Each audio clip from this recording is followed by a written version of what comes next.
여러분 안녕하십니까.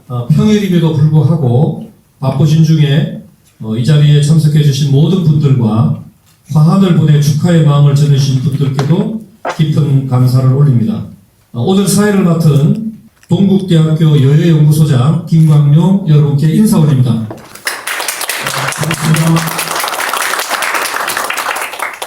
지금부터 동국대학교 문과대학 여예연구소 한중일 삼국학자 초청 학술회의를 여러분의 힘찬 박수로 시작하겠습니다.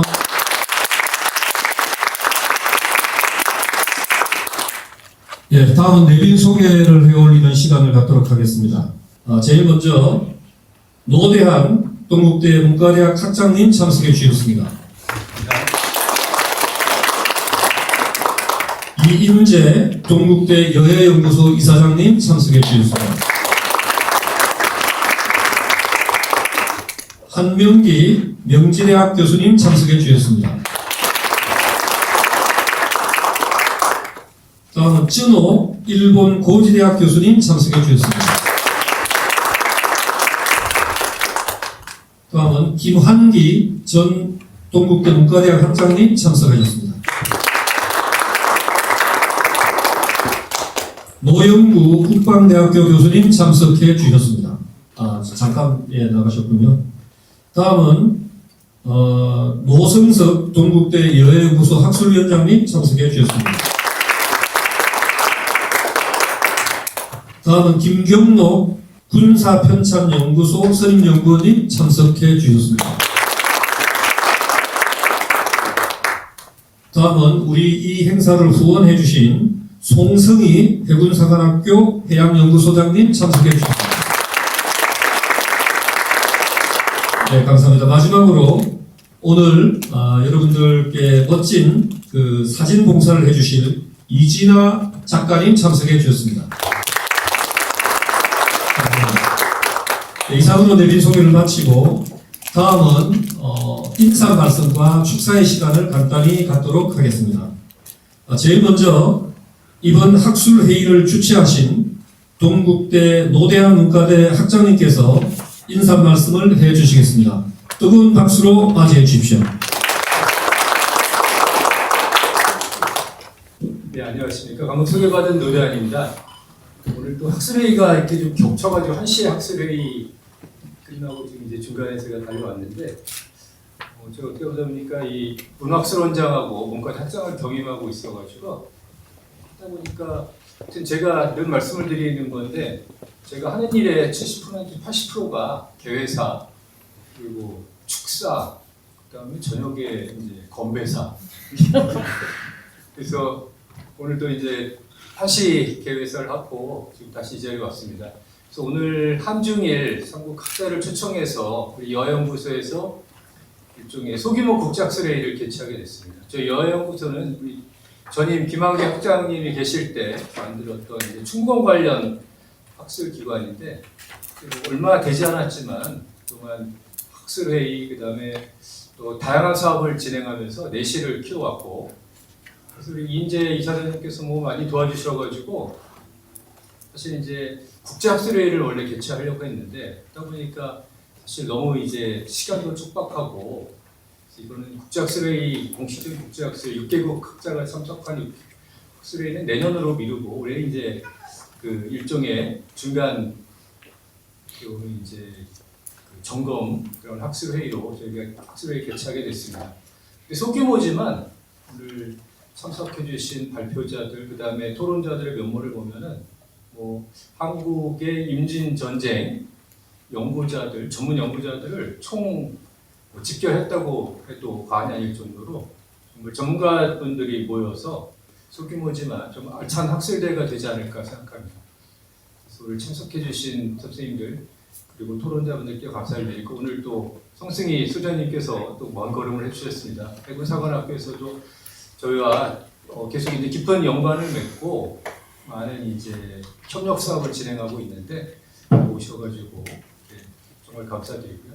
다만 아쉬운 거는 이제 유보전 중국 학자분께서 중국에서 비자가 나오지 않아가지고 아쉽게 참석하지 못하셔가지고 대단히 죄송하다는 말씀을 꼭 전해달라고 부탁을 하셨습니다. 좀 아쉽게 됐지만 오늘 알찬 학술대회가 될 수 있도록 많은 분들께서 관심을 가지고 지켜봐 주시고 또 토론에도 참여해 주시면 감사하겠습니다. 다시 한번 감사드립니다.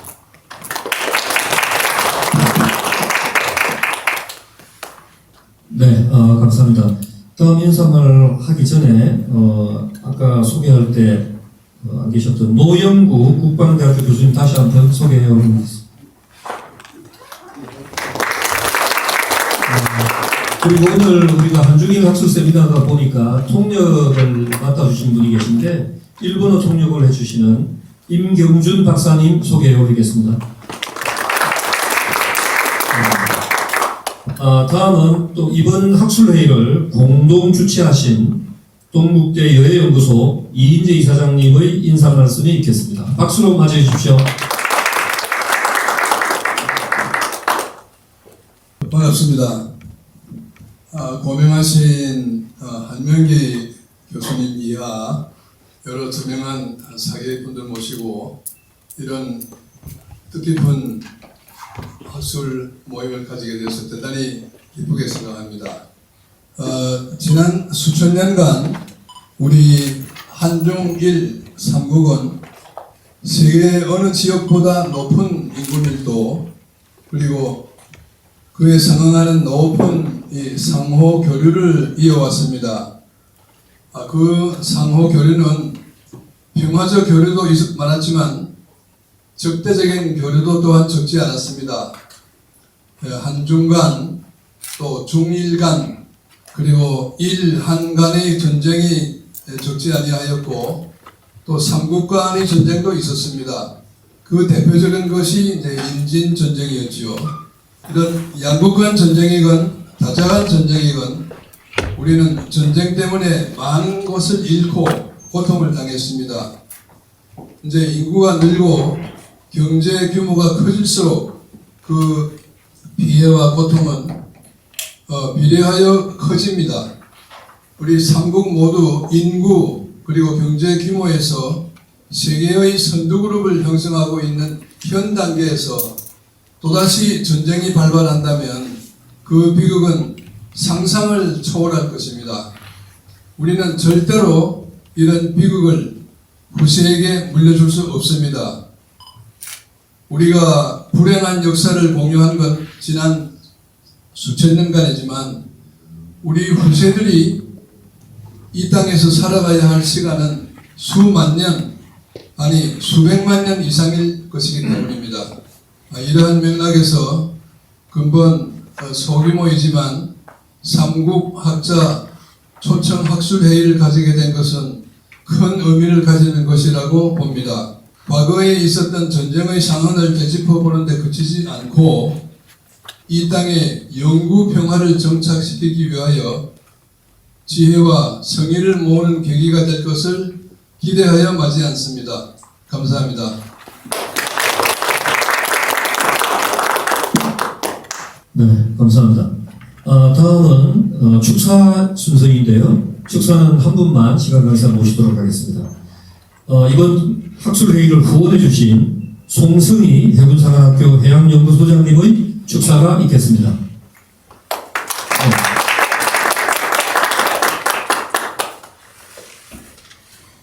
존경하는 내외계빈 여러분, 안녕하십니까. 해군사관학교 해양연구소장입니다.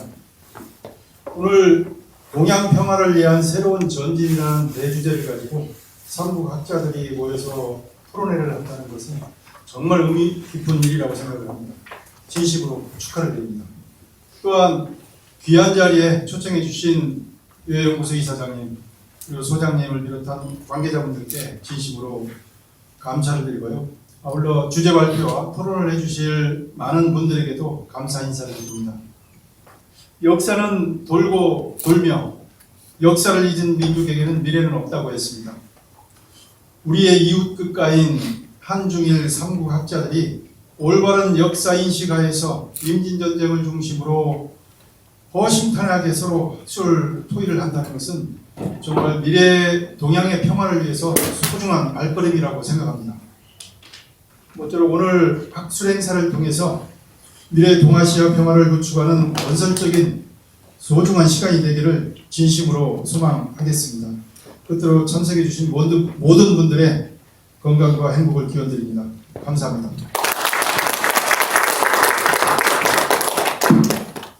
네, 감사합니다. 지금부터 본격적으로 학술 회의를 진행하겠습니다. 동양 평화를 위한 새로운 전진, 임진 전쟁의 경험을 중심으로 하는 주제로 학술 회의를 시작하게 될 텐데요. 진행 방식을 잠깐 안내해 드리겠습니다. 진행 방식은 우선 세 분의 발제자가 각각 20분씩의 발제를 하신 이후 또 세 분의 지정 토론자가 각각 10분씩의 지정 토론을 하겠습니다. 이어서 동국대학교 여연구소 이인재 이사장님께서 이 학술회의의 자장으로서 남은 시간 동안 논평 및 종합 토론을 진행해 주는 식으로 진행하겠습니다.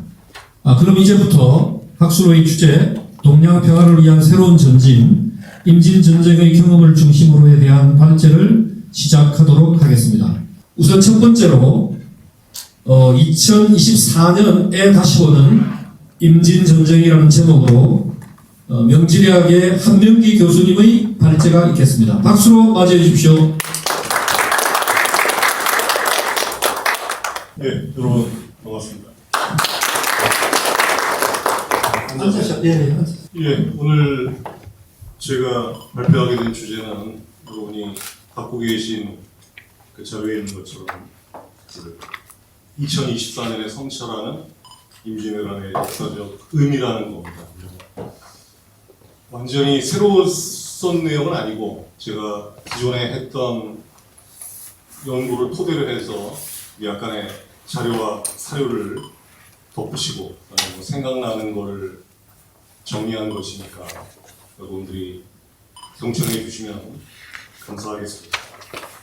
자, 7페이지부터 시작이 되는데 여러분 아시겠습니다만 임진왜란 이전에도 한국과 일본의 관계가 그다지 좋지는 않았고 또 양국이 서로를 바라보는 시각 역시 상당히 적대적인 측면이 있었죠. 자, 그런데 이 한국인들에게 일본에 대한 원한이나 이 적개심의 확실한 출발점이 되는 사건은 역시 임진왜란이라고 할 수 있겠습니다.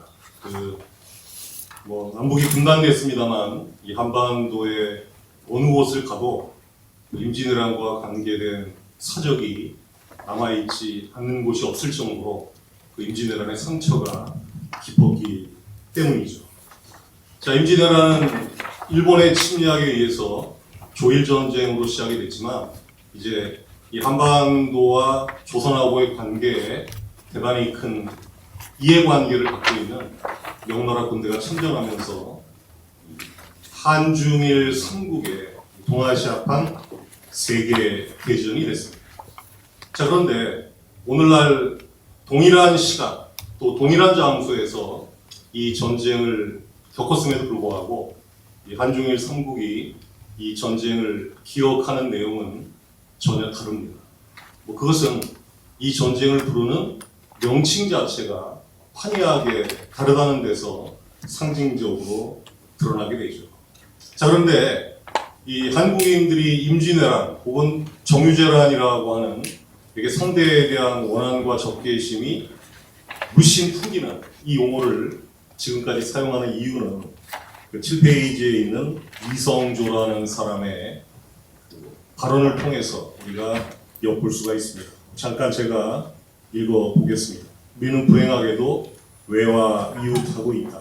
임진년의 외는 거국적으로 쳐들어와 명나라를 침공하니 길을 빌려달라고 을러댔다. 선조께서는 의주까지 파천해서 명나라의 호소에서 병력을 청해 그들을 토벌하셨다.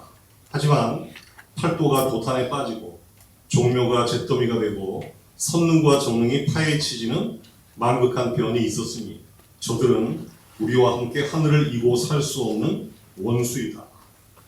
우리가 힘이 없어 바다를 건너가 그들을 쳐 없애지 못하고 오히려 교린의 나라로 삼아 동네에 외관을 지어 예로서 적대하고 시장을 열어 교역하고 있다. 오호 통제다. 자, 이 사람은 18세기 초반에 주로 활동한 사람입니다만 그 임진왜란의 원한에도 불구하고 당시 조선이 이 부산에 외관을 설치해주고 일본과 통신사를 파견하면서 이 교린 관계를 맺고 있는 것을 통탄하는 이런 글을 남겼습니다.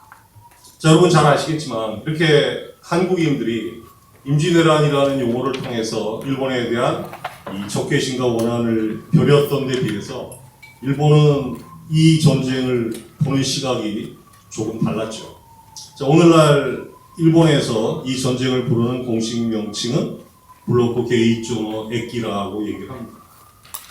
1592년부터 1614년까지 이 천황이 사용하던 용어를 따서 이 용어를 만들었는데 여기서 에키, 여기라고 하는 것은 일반적으로 전쟁을 뜻하기 때문에 뭡니까? 블로코 게이조노라는 말 자체를 잘 모르는 사람들이 듣기에는 대단히 무미건조한 물록 경장시대의 전쟁이라는 의미로 이해되다 보니까 이 전쟁의 성격이 어떤 것인지 금방 떠오르지는 않죠. 자, 그런데 그 일본학자 이시하라라는 사람이 일찍이 지적했듯이 일본에서 1910년 강제 병합 이전까지 그 임진왜란을 부르는 공식 명칭은 도요토미 히데요시의 사만정벌 정도였습니다.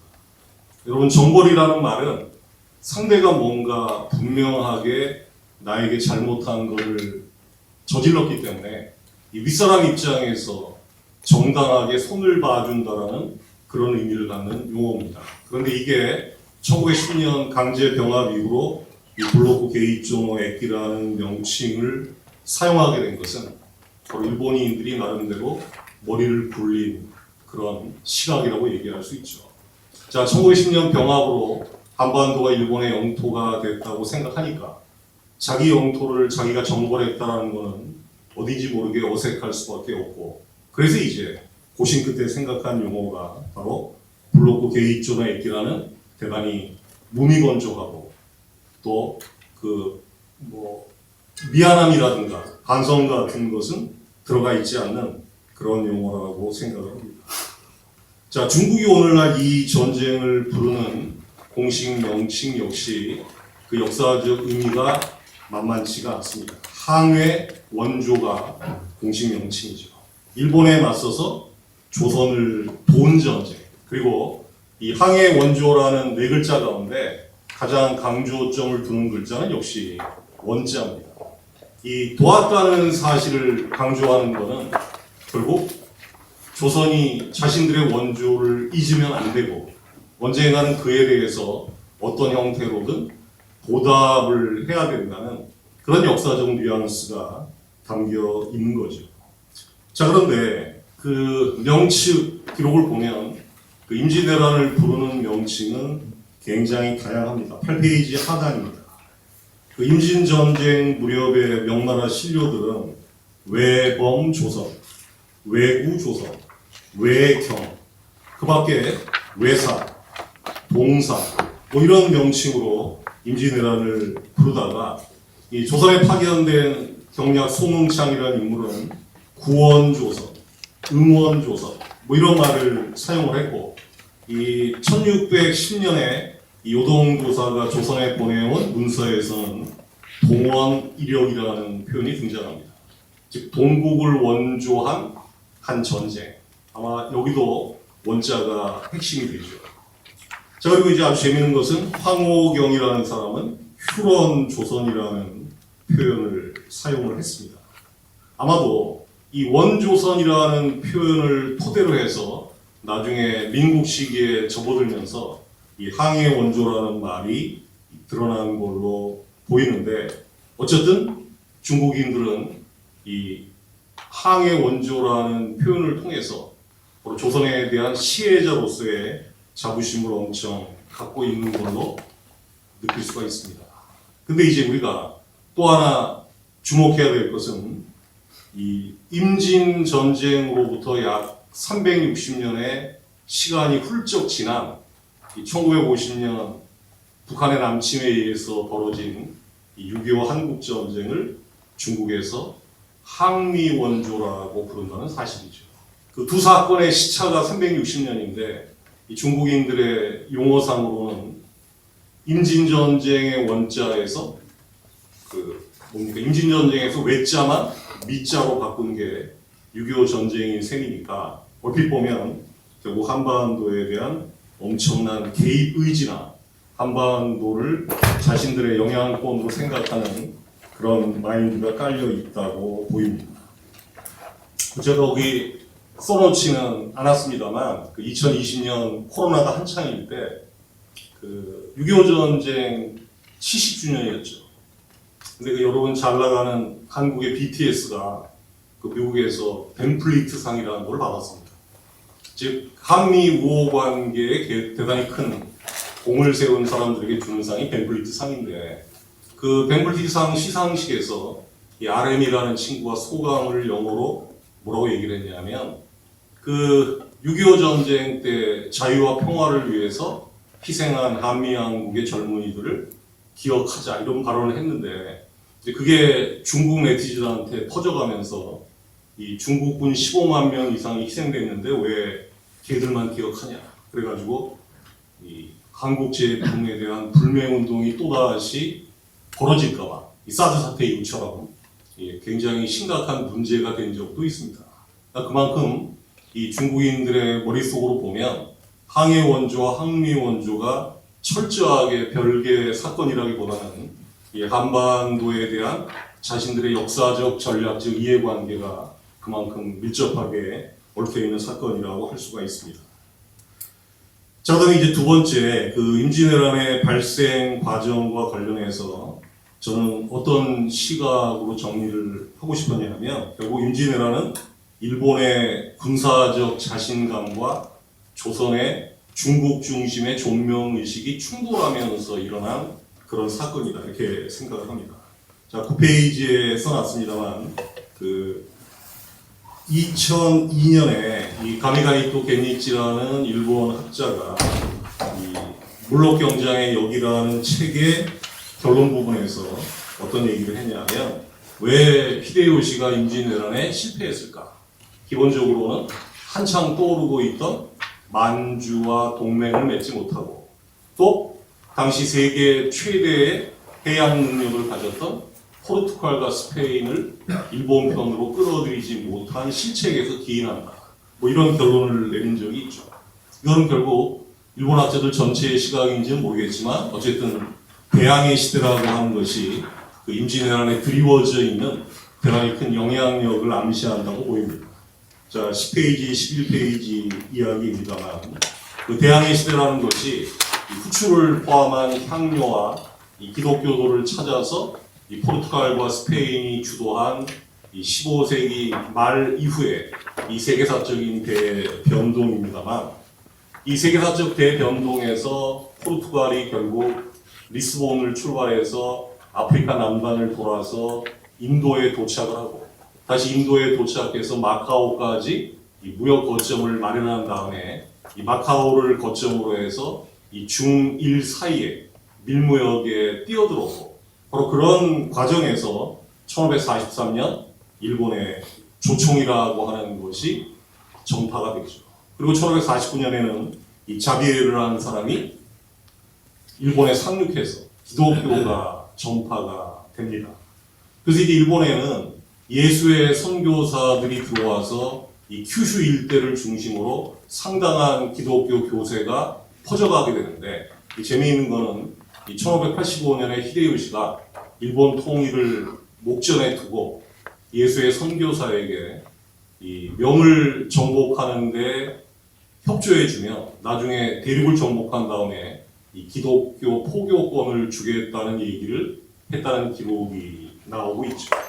자, 그런 면에서 이 대항해 시대라고 하는 걸 통해서 다져진 일본의 군사력의 증강, 조총으로 상징됩니다만 그런 측면과 이 국제 감각의 확대가 이 전쟁 발생에 상당한 영향을 미쳤다라고 하는 거죠.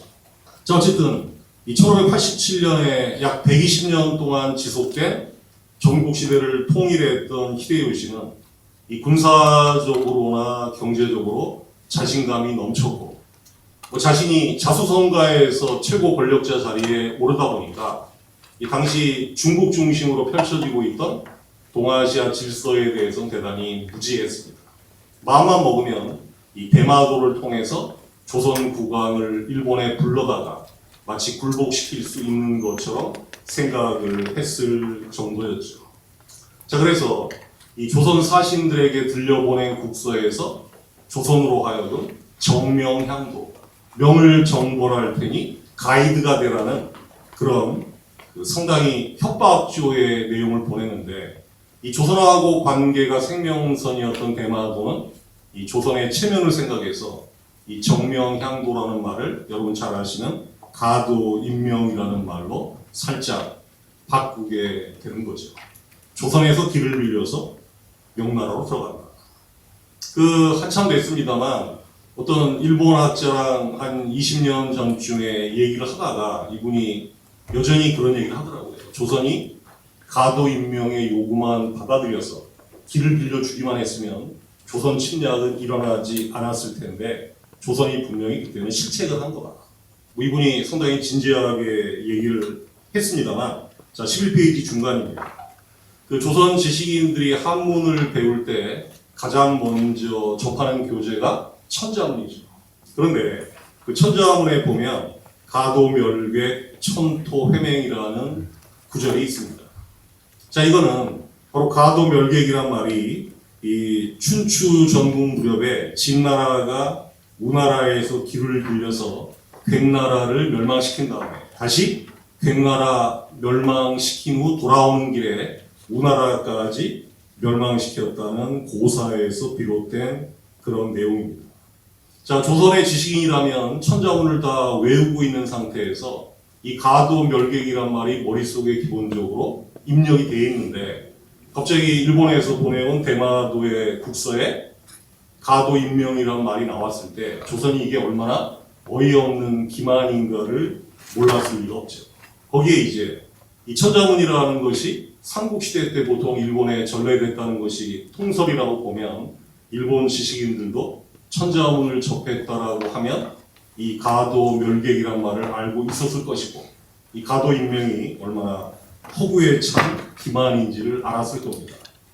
결국 이렇게 히데요시가 조선을 농락하려고 덤볐던 바탕에는 이 전국 통일과 맞물린 군사력의 팽창, 그리고 은흥 생산의 폭증과 같은 그런 현상을 바탕으로 생긴 이 자신감이 높아지는 것이라고 이야기할 수가 있습니다.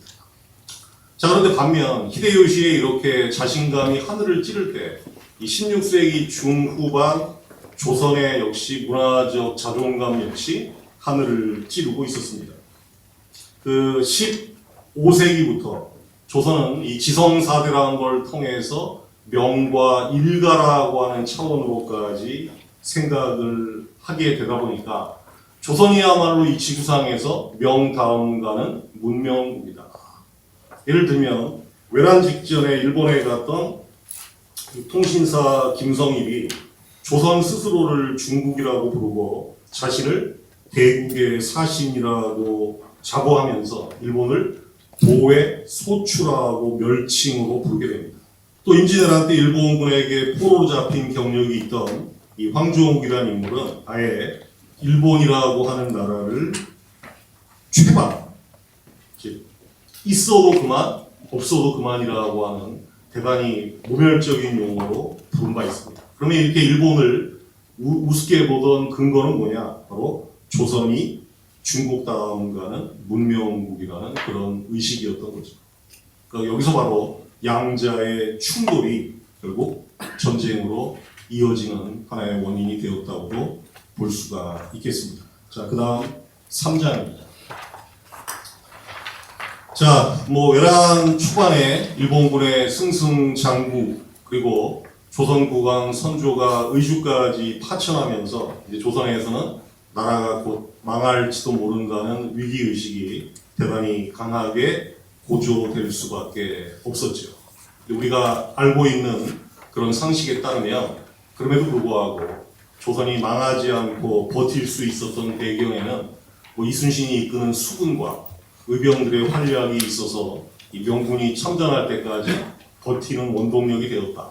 이런 내용을 가지고 있습니다만, 이 내용은 바로 그 내용을 토대로 해서 이제 이순신에 대한 언급을 하는데 그 이순신에 대한 언급을 좀 더 확대시켜서 바로 이야기한 내용입니다. 제가 한 15년 전쯤에 그 칼럼을 쓸 때 그 이순신 장군은 대양해군의 선구자였다라는 칼럼을 이 중앙일보에 한번 쓴 적이 있습니다. 이제 그 대양해군의 선구자였다라고 하는 건 뭐냐면 결국 이순신의 활약이 이 조선의 안보를 지켜내는데 멈추지 않고 이제 궁극에는 일본군의 서해 진출을 통한 명본토 공격을 애초에 차단해 버림으로써 이 명나라의 안전까지도 기본적으로 지켜냈다는 뭐 그런 관점에서 약간의 상상력을 발휘한 것입니다만, 자 13페이지 하단이 되겠습니다.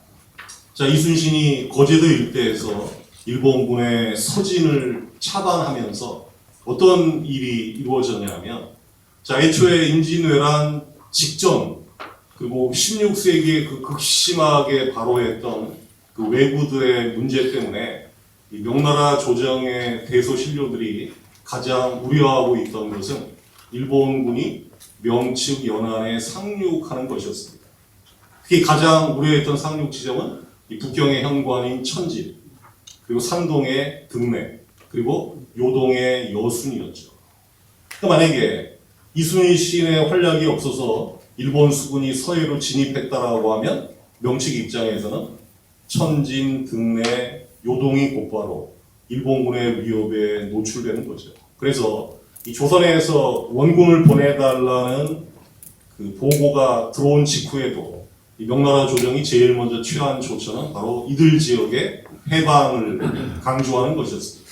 그런데 이순신의 활약이 의외로 이루어지면서 명은 적어도 1597년 정유재란이 일어나서 이 칠천량 해전에서 원균의 수군이 참패하기 이전까지는 조선에 수군을 파견하지 않았습니다. 자, 그러다 보니까 어떤 이미지가 형성되냐면 명 내부에서도 조선은 육군은 형편없이 약한 나라지만 수군은 상당히 강한 나라라는 그런 이미지가 형성이 된 거죠. 그리고 그게 전쟁이 끝난 다음에도 상당히 오랜 기간 동안 작동을 하게 됩니다. 자, 14페이지입니다. 자, 1600년대 초반 이 누르하치가 떠올라서 이제 명나라를 군사적으로 곤경에 몰아넣었을 때 명나라가 이때 가장 우려한 것 역시 이 육전에서 누르하치에게 밀리고 있는 상태에서 이 산해관이라는 천하의 처옹성이 있어서 육지는 그대로 버틸 수 있는데, 만약에 저 누르하치가 수군까지 갖게 되어서 산해관을 거치지 않고 뭐 산동이나 천지를 공격하게 되면 대단히 위험하다라는 인식이 상당히 크게 자리를 잡았죠. 예를 들어서 그 1628년에 조선에 왔던 명나라 사신 강활광이라는 사람은 이런 얘기를 합니다. 조선 사람들은 배를 조종하는 빠르기가 풍호와 같은데 만약 그들이 딴 마음을 품고 건조오랑 계획에 이용된다면 산동과 강남까지 위험해질 거다. 조선을 확실하게 다잡아서 후금 쪽으로 수군을 빌려주지 못하게 해야 된다. 자, 그리고 이제 이 명나라를 사실상 완전히 코너로 몰아넣고 있던 1633년 무렵에도 이 홍타이지가 조선에 보낸 국서에 보면 당신들 수군은 명나라 수군보다 월등히 우수하다는 사실을 우리가 잘 알고 있으니까 이번 참에 수군과 승조원들을 빌려주면 그동안 당신들이 우리에게 했던 섭섭함에 대한 감정은 다 잊을 수도 있다. 뭐 이런 얘기까지 할 정도로 적어도 명청교체기의 조선은 이 수군 때문에도 이 명과 후금에 의해서 동시에 러브콜의 대상이 되었다고 할 수가 있겠습니다. 자, 그 다음에 이제 15페이지의 4장입니다. 그 두 얼굴의 명군과 이 조선의 소해라고 하는 건데, 재미있는 에피소드는 1593년 1월 평양전투에서 명군이 일본군을 격파한 직후에 이 명군 참모였던 유황상이라는 인물을 접견하는데, 이 두 사람의 필담 과정에서 유황상이 선조에게 질문을 합니다. 당신 나라 조선이 일본에게 침략을 받은 까닭이 무엇입니까? 그랬더니 선조가 뭐라고 써서 답했냐면, 그 조선에서 길을 빌려서 명나라로 들어간다는 이 왜구들의 요구를 조선이 명을 위해서 거부했다가 조선이 먼저 명의 침략을 받게 됐습니다. 그 선조의 이 발언 속에는 조선을 명나라가 도울 수밖에 없는 이유가 있다는 거죠. 즉, 명을 위해서 우리가 먼저 희생했으니까 조선이 명을 원조하는 것은 극히 당연하다, 이런 논리인데, 자, 이틀 후에 선조를 다시 만났던 유황상은 몹시 성질을 내면서 이렇게 얘기를 하죠. 일본이 명으로 쳐들어오려면 절강에 상륙해서 북진하면 되지 왜 굳이 조선을 경유해서 요동으로 들어올 까닭이 있는가. 조선은 그냥 입을 닫히고 명나라 황제가 군대를 보내준 사실에 대해서 감사해야 할 뿐이지 앞으로 그런 얘기를 하지 말아라. 자, 이렇게 유황상이 알레르기 반응을 보인 까닭은 뭐냐면 결국 자기들의 참전의 의도가 선조에 의해서 간파되었다는 사실에 상당히 불편함을 느꼈기 때문이라고 봅니다. 자, 명나라의 참전은 기본적으로는 조선이 명중심의 책봉 질서에서 가장 충순한 본국이기 때문에 이 조선이 붕괴되는 것을 방치하면 명중심 질서가 무너지는 것, 그걸 막아야 된다는 게 첫 번째겠지만, 그것 못지않게 중요한 것은 바로 이 북경을 수도로 하고 있는 명의 입장에서는 북경을 방어하려면 요동을 지켜야 되고, 그 요동 외곽에 붙어 있는 조선을 방어하지 않으면 요동이 위험해지기 때문입니다. 그래서 임진왜란 당시의 선조나 조선 신료들 상당수는 이런 지정학적 조건 때문에도 명이 조선을 원조하는 것이 극히 당연하다라고 하는 그런 인식을 가지고 있었죠. 자, 16페이지입니다. 근데 그럼에도 불구하고 1593년 1월 이여송이 이끄는 명군이 평양전투에서 승리한 걸 계기로 해서 일방적으로 밀리던 전세는 역전이 되었습니다만, 그로부터 약 3주 뒤쯤에 벌어진 이 파주의 벽제전투에서 명군이 깨지면서부터 이 전쟁의 성격은 급변하게 됩니다. 자, 명나라는 이제 벽제전투 패전 이후에 일본군과의 결전보다는 협상을 통해서 휴전을 조속히 이루어내서 양군을 철수시키려고 하는 그런 상황을 구상하게 되죠. 근데 문제는 이렇게 약 4년 동안 이때부터 이어진 양쪽의 강화 협상이 철저하게 조선을 배제한 채 진행되었다라고 하는 사실입니다. 자, 그러다 보니까 명은 일본 쪽의 비위를 상하지 않기 위해서 조선군으로 하여금 일본군에 대한 공격을 못하도록 강제를 하거나, 제가 보기에 심유경 표첩이라고 하는 말을 써놨습니다만, 명군이 발행해준 이 통행증을 목에 건 일본군이 조선인 민가에 들락거려도 조선 군민들은 손가락 하나 까딱할 수 없는 상황까지 연출했던 적이 있습니다. 자, 뿐만 아니라 이 정유재란 때 진린의 참전과 함께 이순신은 엄청난 작전상의 애로를 겪게 되죠. 이순신의 작전 구상을 사사건건 견제했을 뿐만 아니라 이 노량해전 직전에도 이순신의 출동 자체를 진리는 막으려고 시도를 했던 거죠. 자, 그런데 이 강화협상이 단시간에 끝나지 않고 4년 이상 시간을 끌면서 이게 명나라 조정의 정치판에도 상당히 심각한 영향을 미치게 되죠. 자, 상당수 명나라 조정의 언관들은 왜 이 협상이 이렇게 오래 시간을 끄느냐라고 하는 의구심을 가지고 있었고, 이 조선의 군대를 보낸 병부상서 석성이나 이 조선에 참전한 명군 지휘부는 강화협상의 정치적 생명을 걸다 보니까 이 문제가 굉장히 심각한 당쟁의 이슈가 되게 됩니다. 자, 그런데 이 17페이지입니다. 그렇다면 명나라가 이렇게 강화협상에 매달렸던 근본적인 이유가 뭐냐? 여러 가지 이유가 있겠지만 결정적으로는 그 각주 47번에도 보이시듯이 나중에 명치적 신료들 중에는 이런 얘기를 하는 사람들이 많습니다. 우리가 일본에게 병력은 제대로 당해내지 못했고 무기도 당해내지 못했고 또 그 용맹함에서도 100분의 1도 미치지 못했다. 뭐 이렇게 솔직히 명군의 상대적 약세를 인정하는 사람들이 있다는 거죠. 그걸 보면 결국 이 대국의 체면을 가진 명의 입장에서 일본군을 군사력으로 완벽히 압도할 수 있다면 굳이 협상으로 이 전쟁을 끝낼 이유가 없는데 이제 그렇지 못하다 보니까 바로 협상을 통해서 전쟁을 끝내려 했고 그러다 보니 조선에게 상당히 심각한 내정 간섭이나 이 주권 침해와 같은 일들이 야기될 수밖에 없었다라고 하는 겁니다. 자, 17페이지 하단에 그러면 임진전쟁의 여파와 동아시아 관계를 간단히 스크린을 해보도록 하겠습니다. 자, 18페이지입니다.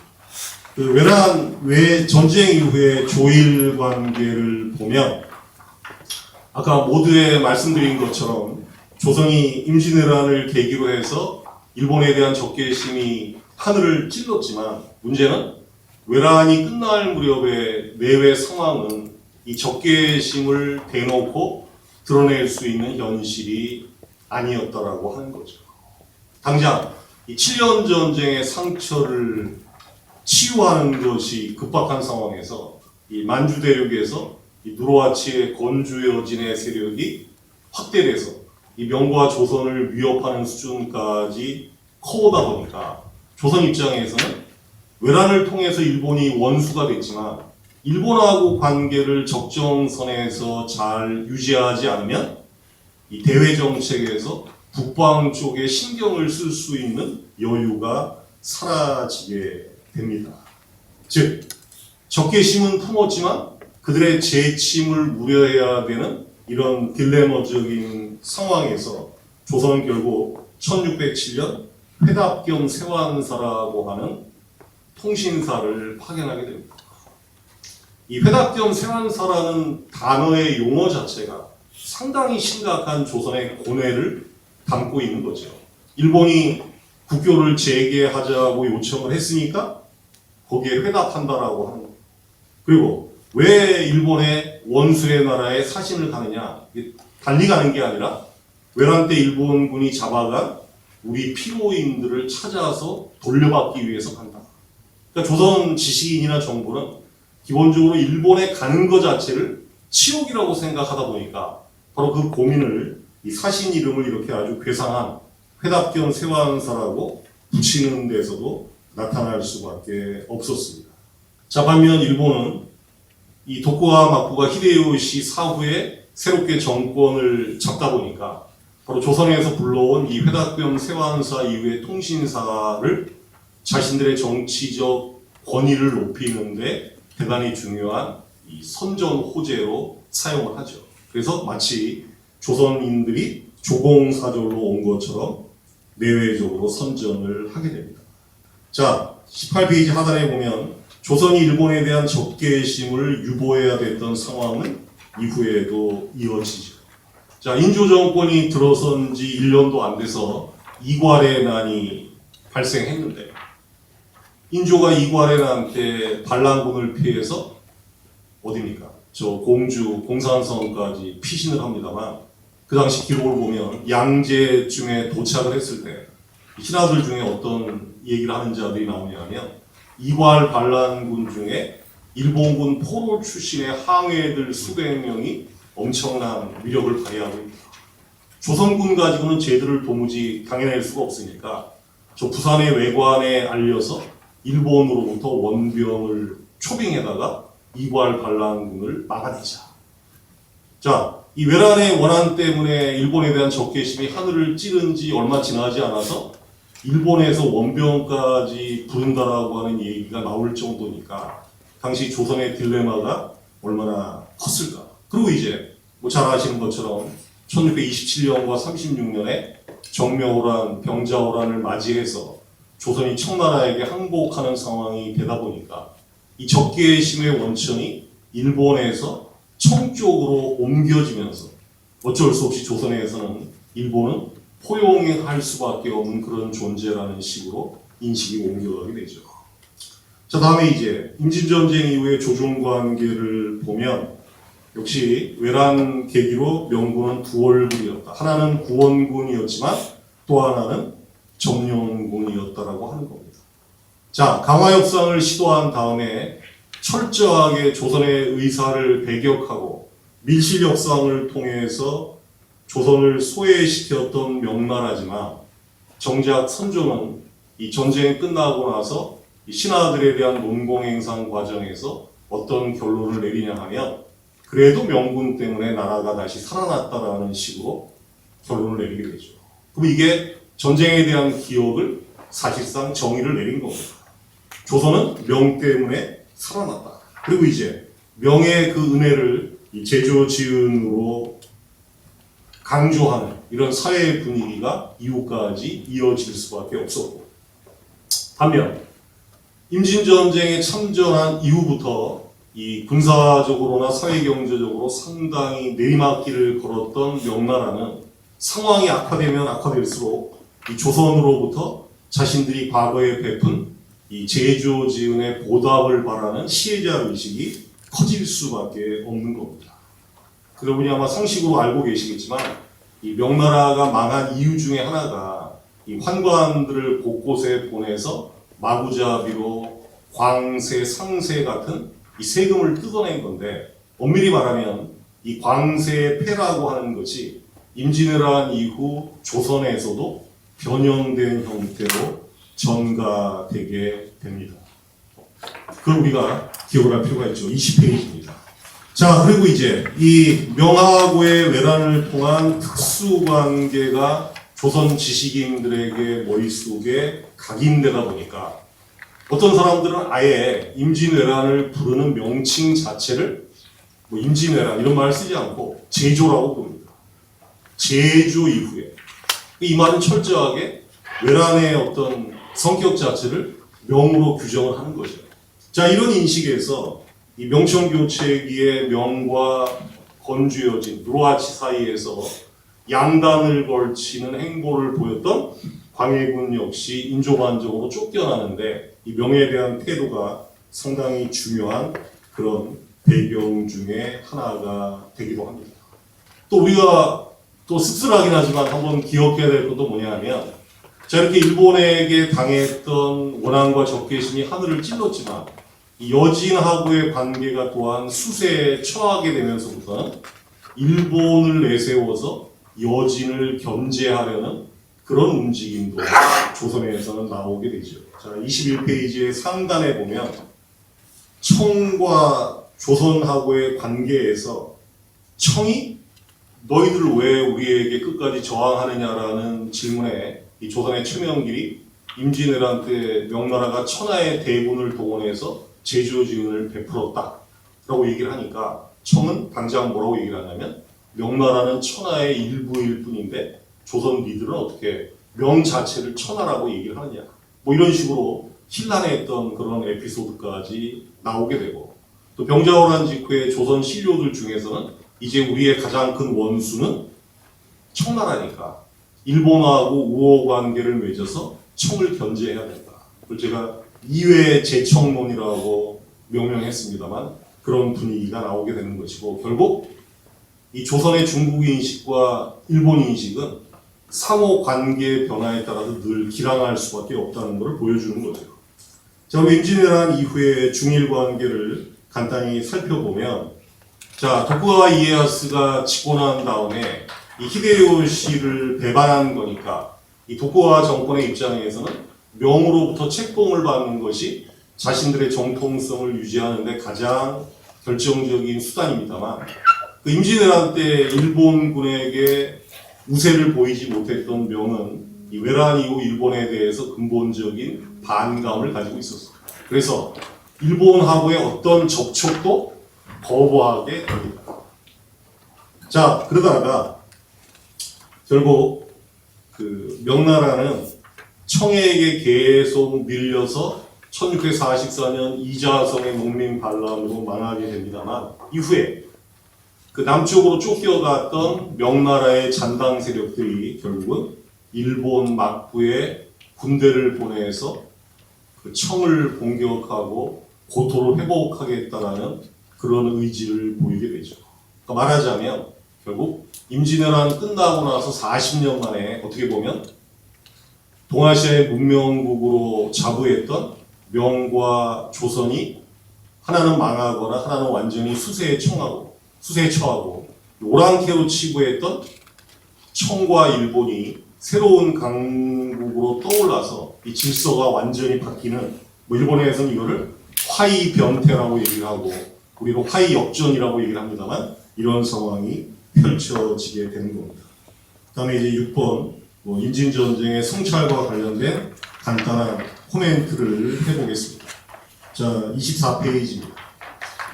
자, 한반도와 중국 대륙과 일본 열도 사이에 끼어서 북배 수적에 위치해 있다는 사실은 다 잘 아시겠지만, 이제 임진 전쟁에서 제가 생각해 본 건 한 두세 가지 정도인데, 결국 명 중심의 질서에 안주해서 안보를 유지했던 조선이 이 16세기 중반부터 전국이 통일되고 세력이 급속히 커졌던 일본이 명에게 도전하는 상황을 맞이해서는 이 기존의 시스템 가지고는 안보를 유지할 수가 없었죠.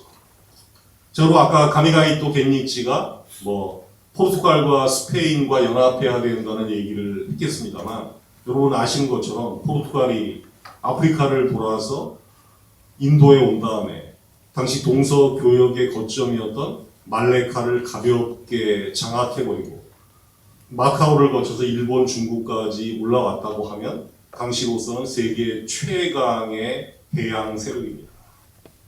자, 그런 세계 최강의 해양 세력과의 접촉을 통해서 조총까지 입소하고 이 120년의 내전을 통해서 이 실전 경험이 풍부했던 일본의 객관적인 군사력은 당시 조선이 현실적으로 당해낼 수가 없었다라고 하는 것. 특히 이순신의 예외적인 활약이 있었습니다만 이거를 고려한다면 역시 약체성을 극복하는 것의 중요성, 이걸 한번 생각해 볼 필요가 있고, 그 다음에 이제 선조가 의주까지 밀려나서 달밤에 압록강을 쳐다보면서 했다는 시 중에 국경의 달을 보고 통곡한다.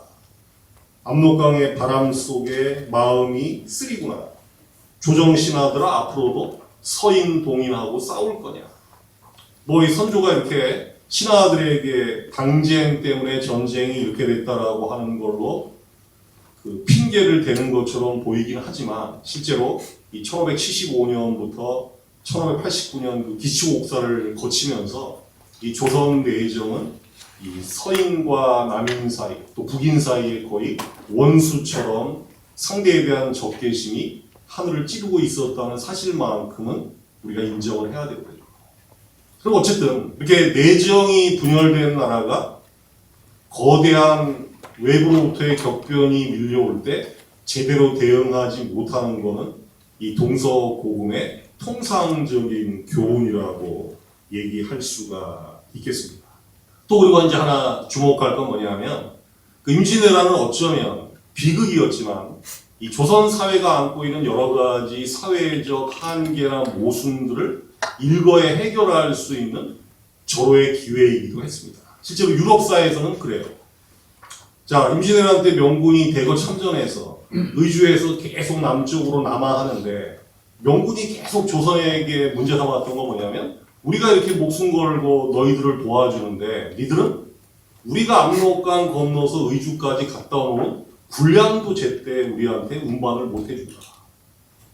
그리고 이제 그 말에 바짝 긴장한 선조가 신하들하고 회의를 열었을 때 이호민이라는 신하가 이렇게 얘기합니다. 이참에 노비들을 전부 면천시켜서 그 면천한 노비들로 명군 군량을 운반해서 빨리 국난을 극복하자. 살아남아야 노비도 부릴 수 있는 거지. 나라가 망하면 노비가 뭔 소용이 있느냐. 그래서 이제 노비들에게 군량 운반을 하면 면천을 시킨다는 개혁안이 성사될 뻔했습니다만 뜻하지 않게 명군이 이기고 다시 전쟁이 수강 상태로 접어들면서 굉장히 중요한 노비제 개혁 같은 것은 다시 없었던 일로 된 거죠. 사실 이런 사례가 꽤 있습니다. 자, 그런 면에서 보면 이 위기가 사라지면 동시에 위기의식도 같이 사라지는 이런 과거의 전철은 오늘 우리가 현실에서 한번 깊이 생각해 봐야 될 그런 과제가 아닌가 이런 생각을 합니다. 예, 이상 말씀하겠습니다. 네, 아주 훌륭하신 첫 번째 발제를 해주신 한명기 교수님께 다시 한번 뜨거운 박수 부탁드립니다. 교수님 자리에 착석해 주시면. 예. 다음은 두 번째 발제가 있겠습니다. 두 번째는 평화를 위한 온고지신, 만행을 저지른 가해자가 자신이 될 수도 있다라는 제목으로 일본 고지대학 쯔노 교수님의 발제가 있겠습니다. 여러분 뜨거운 박수 부탁드립니다. 皆さんこんにちは。高知大学の津野と申します。 여러분 안녕하십니까. 고치대학의 친목이라고 합니다.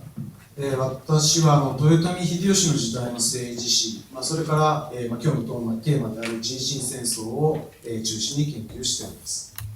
예, 저는 도요토미 정권 시대의 정치사 그리고 오늘 주제이기도 한 임진왜란 당시도 연구를 하고 있습니다.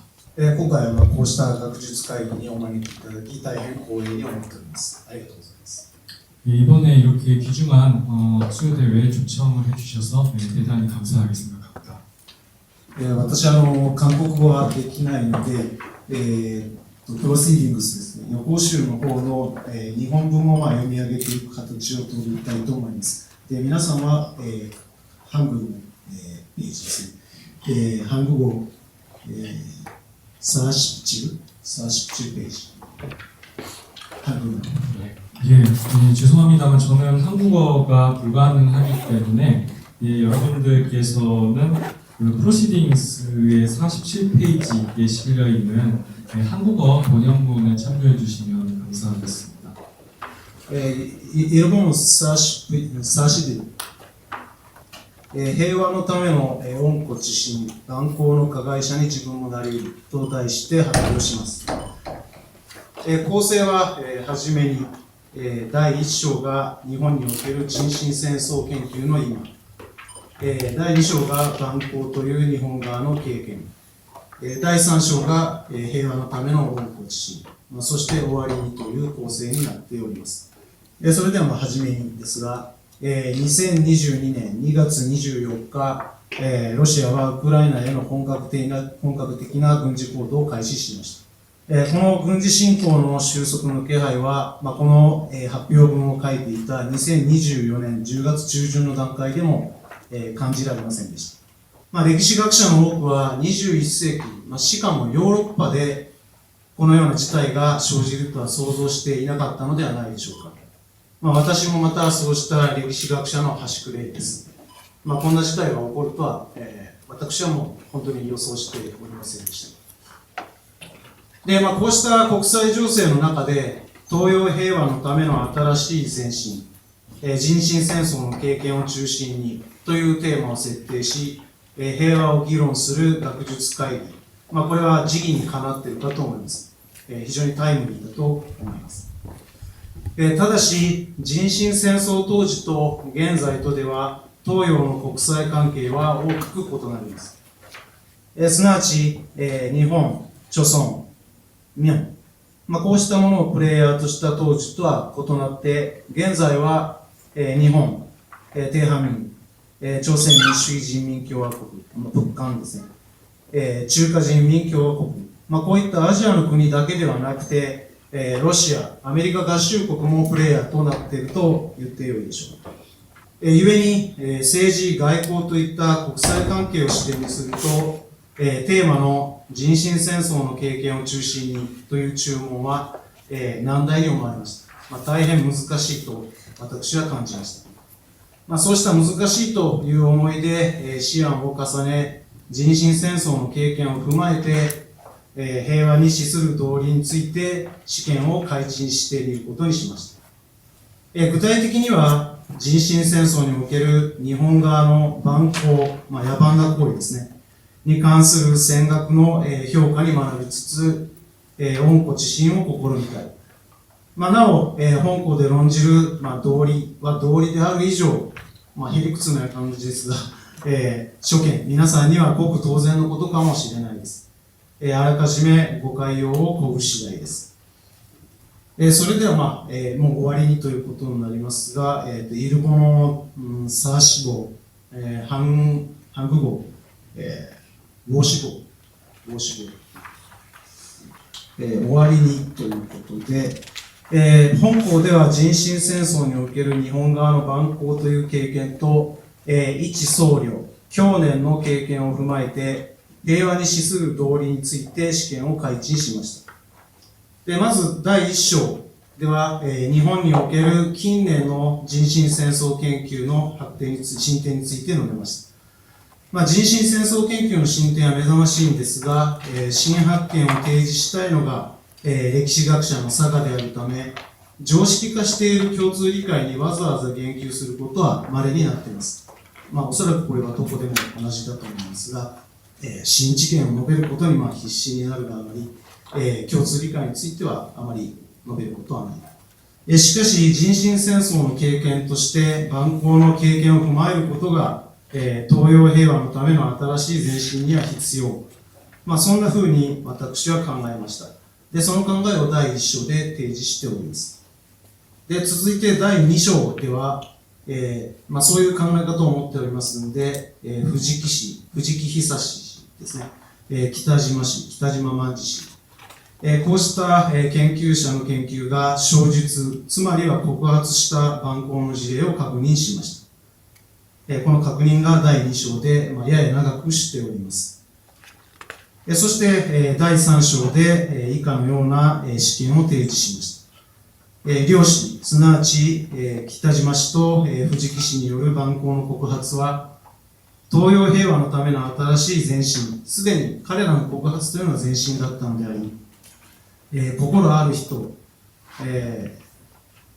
サリョガイインヌンですね、サリョガイインヌンサーならば反省し、平和を求めるでしょう。ただし、蛮行など自分には無関係という心ない、サリョガオプスヌ、そういった意識への対応も必要だと考えます。で、あまりよろしくないことですが、やはり日本人の中にはこういう意識を持っている人がいます。そこで次のように道理を説くというのが試験です。平和の時には想像もつかないような蛮行が戦時には横行し、しかも戦争は蛮行に批判的な人さえ蛮行の加害者にしてしまうのであり、だからこそ平和を求めるのが道理などと説く。つまり、北島、藤木の両親、すなわち戦学が生じした、詳しく述べたですね。日本側の蛮行の経験はもとより、去年の経験も踏まえて、その蛮行の加害者に自分もなり得るんだという想像を喚起することが、東洋平和のための新しい前進に貢献する、貢献できる恩子自身であると考えております。以上のような考え方を第3章で提示しました。恩子自身とはいえ、本校、この発表文ではごく当然の道理を論じただけかもしれないです。しかしながら何らかの新たな知見、発見ですね、こういったものを提示したいというのが歴史学者の差がなので、今回のような機会があってこそ、改めて道理を論じられるのであり、ここに冒頭で述べたように時宜、タイムリーな、今回の学術会議の存在意義が、あると私は信じています。最後になりましたが、貴重な機会を与えてくださった、東国、トングテ発表の、ノーデファンキョス、はじめとする、関係者の各位に、深く感謝したいと思います。やや時間が早いかもしれないですが、以上が私が用意していた発表ということになります。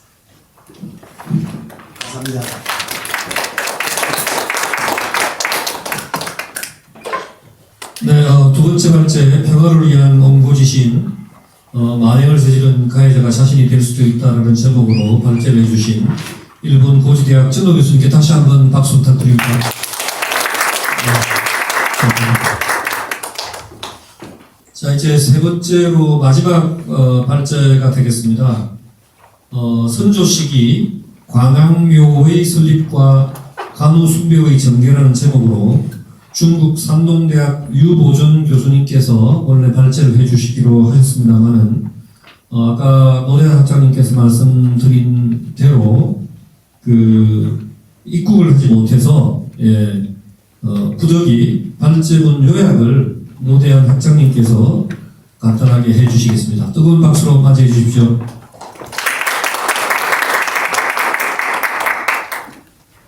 예, 말씀드렸던 것처럼 유보정 교수님께서 부득이하게 참석하지 못하셔가지고요. 제가 대신 간단하게 말씀을 드리고자 합니다. 사실 임진 전쟁 이후에 관악묘가 소개되고 관악 신앙이 조선에 퍼진 것은 잘 알려진 사실인데 오늘 이 주제로 유보정 교수님께서講해 주셨고요. 전체 주제는 이제 동양 평화를 위하여서 임진 전쟁이 어떻게 다시 한번 생각해 볼까 이런 문제인데 전체 생각하면 좀 이제 관악묘 설립이라고 하는 것이 전체 주제와 조금 다르다는 느낌도 받으실 수 있을 것 같습니다. 그래서 제가 메일로 유보정 교수님께 다시 한번 좀 이 주제와 관련해서 좀 덧붙이실 말씀을 있으시면 좀 덧붙여달라고 부탁을 드려서 이제 내용을 보내주신 게 있어서 먼저 그거를 좀 말씀을 드리고 조금 이야기를 하는 게 좋을 것 같습니다. 다시 한번 여러분께 기쁜 사과 말씀을 하시면서 이제 임진전쟁의 경을 중심으로 이 주제에 대해서 굉장히 깊이 고민을 하셨는데 이제 유보정 선생님께서 이 주제를 택한 것은 임진전쟁이라고 하는 것이 기본적으로 사륙의 그런 장이었지만 임진전쟁 때 결국 이 문물의 교류라고 하는 것도 굉장히 중요한 문제이고 그러니까 전쟁 통해서 문물의 교류가 이루어졌던 한 양상으로 이제 관악묘 신앙을 이제 본인이 관심을 갖고 이렇게 연구를 하신 거다 이렇게 말씀을 해주셨고요.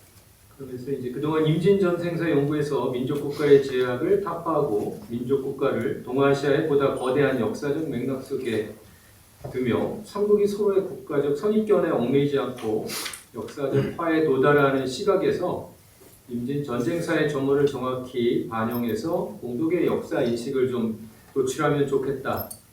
그리고 바로 이제 관악묘 주제도 그런 관심에서 발표를 하게 됐다 말씀해 주셨습니다. 그래서 발표를 번역한 게 있기 때문에 78쪽에 저는 그 중에서 아주 간략하게만 좀 정리를 해서 말씀을 드리고 가능하면 좀 이제 토론 시간을 통해서 좀 시간을 더 그쪽에 배정하는 것이 좋을 것 같습니다. 선조식이 관악묘 설립과 관우 숭배 전개이고요. 그래서 서문에서 지금 이제 말씀을 해주시고 계시는데 79쪽에 보면은 조선에서 건립된 관우묘가 27곳이 넘고 현재도 한국에 24곳이 존재한다. 그래서 왜 이렇게 관우 신앙이 조선에서 확대됐을까, 한국에서 확산됐을까 이게 이제 궁금한 문제였고, 그래서 마지막 79쪽의 마지막에 보면은 이제 두 가지 본인의 이 문제의 초점을 정리하고 계십니다. 하나는 선조 시기에 건립된 관악묘 중심으로 명군 장령이 관악묘를 설립한 사실을 밝히고 그들이 관악묘 건립을 추진하게 된 동기, 명을 주체로 놓고 명에서 왜 조선의 관악묘 신앙을 보급하려고 했을까? 두 번째 문제는 조선 군신은 왜 관악묘와 관악 숭배 사상을 받아들였을까?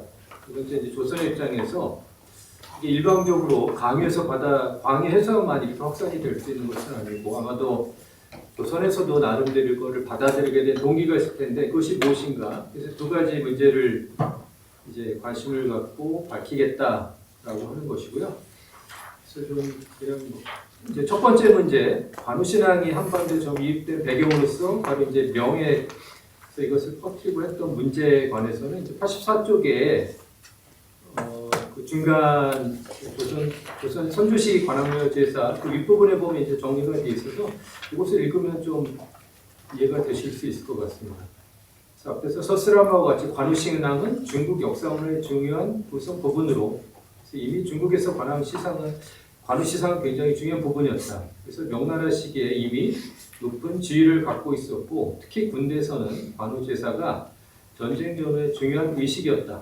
특히 가정령 간에 일본 왜구를 퇴치하는 과정에서 승리한 후에 이런 관우 신앙이 절강이라든지 강소, 복권, 광동, 연해지방 동남부 지역에서 크게 유행을 했고, 그리고 정유재란이 발발한 이후 조선에 파병된 명나라 군대 내 상당히 많은 수의 절강, 복권, 광동 지방에서 남병군이 있었고, 그래서 자연스럽게 이들이 관왕 신앙과 친숙했기 때문에 이들이 이제 관우 신앙을 적극 조선에 소개하게 됐다. 이제 첫 번째 문제 이렇게 정리를 하고 계시냐. 두 번째는 이제 조선에서 그러면은 어떻게 이렇게 관왕 신앙을 받아들이게 됐을까의 문제인데, 여기에 대해서는 이제 크게 세 가지로 정리를 하고 계십니다. 88쪽에 있는데, 첫 번째 보면 그 원인을 살펴보면 첫째는 명분 장령들의 적극적인 권고, 그래서 이런 관우 신앙에 친숙해 있던 명군 장군들이 조선에 적극적으로 권고를 했다. 그리고 또 그 중간쯤에 보면 그 명문 장령들이 자주 관왕묘를 참배하고 뭐 이런 것들이 알게 모르게 명의 눈치를 볼 수밖에 없었던 조선 군신들에게는 큰 부담이었고, 그래서 조선에서도 자연스럽게 이런 그 관왕묘에 대해서 조금 더 이제 적극적으로 관심을 갖기 시작했다는 문제고요. 그래서 이게 첫 번째 이제 동기가 되겠고, 두 번째는 또 이제 밑에 좀 마지막 단락 부분에 있는데, 두 번째 원인은 선조 본인의 이 기회를 빌려서 무비를 정비하려는 생각이 있었다. 관우 신앙이 이런 무적인 것과 굉장히 깊은 관련이 있기 때문에 선조가 이것을 무비를 정비하는 과정에서 이용하려고 했다는 것입니다. 그래서 임진왜란을 겪은 후에 선조는 무비를 중시하기 시작했고, 그래서 관왕묘를 건립해서 이것들이 의사들의 정신적 귀처가 되고 사람들에게 이 무비의 중요성을 좀 인식시키고 싶어 했다. 그게 이제 두 번째 동기이고, 세 번째는 89쪽에 있습니다. 세 번째, 선조 본인이 이 사당의 건설을 통해서 불안한 심리 상태를 좀 이제 치유하고자 했다라고 하는 건데, 그 내용은 이제 뒤에 이어서 나오는데, 선조는 명분이 물러나면 본인이 굉장히 정치적으로 좀 이제 곤란에 처해지지 않을까, 혹시 내란이 발생하지 않을까 이런 두려움을 갖고 있었고, 그래서 풍수 지리설에 따라서 한성 동대문 지역의 기운이 허한 것을 동관왕묘의 건립을 통해 조선 동쪽의 지맥을 안정시키고자 했다. 또 당시 명군의 장령이었던 유황상은 때맞춰 이러한 견해를 제시했고, 선조도 이 의견이 조선에서 말한 것과 부합하다고 생각해서 동대문 밖에 관왕묘 설립에 동의했다. 그래서 이렇게 세 가지 조선의 관점에서 명군 장군들의 권고, 두 번째는 선조의 무비 강화책, 세 번째는 본인의 불안한 심리 상태 극복책, 이 세 가지가 조선에서 관왕묘 신앙을 받아들이게 되는 중요한 계기가 됐다, 이렇게 설명을 하고 계십니다. 그래서 또 이제 92쪽에 보면은 결국 이 두 가지 이제 중국 측의 입장과 조선 측의 입장, 이 두 가지 입장에서 관왕묘가 보급이 됐는데, 또 결과적으로 도요토미 히데요시 사망과 일본군의 철수가 이제 우연이 아니라고 생각했다. 그래서 이것이 관왕 신앙의 힘이라고 이제 파악을 했다는 거죠. 그래서 전쟁 중 관우의 신주에 대해서 신의 도움이겠죠. 신적인 도움, 관우 신의 도움에 의해서 그것이 존재하지 않는다는 것을 어떻게 알 수 있었겠는가 해가지고 많은 사람들이 알게 모르게 이것이 관우 신앙의 도움 때문이 아니었을까 이렇게 생각했다는 거죠. 관우는 영웅으로 강대한 기계가 있고 대의를 바로잡고 역적을 토벌하는 큰 뜻이 있었기 때문에 이것이 여전히 현재까지도 영향을 미쳤다라고 파악을 했고, 그래서 전체로 봤을 때 선조는 관왕묘의 건립과 관리에 협조를 하고 또 관우를 참배하면서 사당을 건립한 신하에게 또 상을 내리고, 결국 이제 이런 것들이 관왕 신앙을 더 보급하는 데 계기가 됐다. 결론 바로 이제 윗 문단을 좀 읽어보면요. 정유재란 및 이후 한동안 명나라 장수, 특히 중국, 절강, 복권, 광동 등지에서 온 남병 장수들의 주도로 한반도에 6곳의 관왕묘가 세워졌고, 그 중에 3년이라는 시간을 들여 만들어진 동관왕묘는 가장 주목받는 관우묘가 되었다. 처음 조선군 신들이 관우 제전에 대해 어찌할 바를 몰랐는데, 왜냐하면 조선은 원래 관왕묘도 없었고 당연히 관우 제례도 존재하지 않았기 때문이다.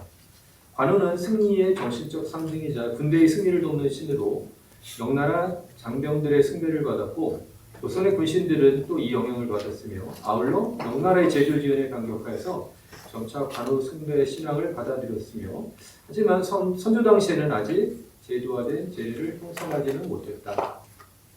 그래서 이제 관왕교라고 하는 것이 이렇게 중국 측의 입장에서 아니면 조선 측 양측의 입장에서 볼 때 대단히 중요한 것이었고 이런 신앙이 바로 이제 임진 전쟁기에 들어왔다는 점에서 전쟁이라고 하는 것이 단순한 이런 뭐 양측 삼국 간의 살육의 전쟁 그 이면에 숨어 있는 이런 문화적 교류라고 하는 것도 굉장히 중요하게 탐색할 가치가 있다.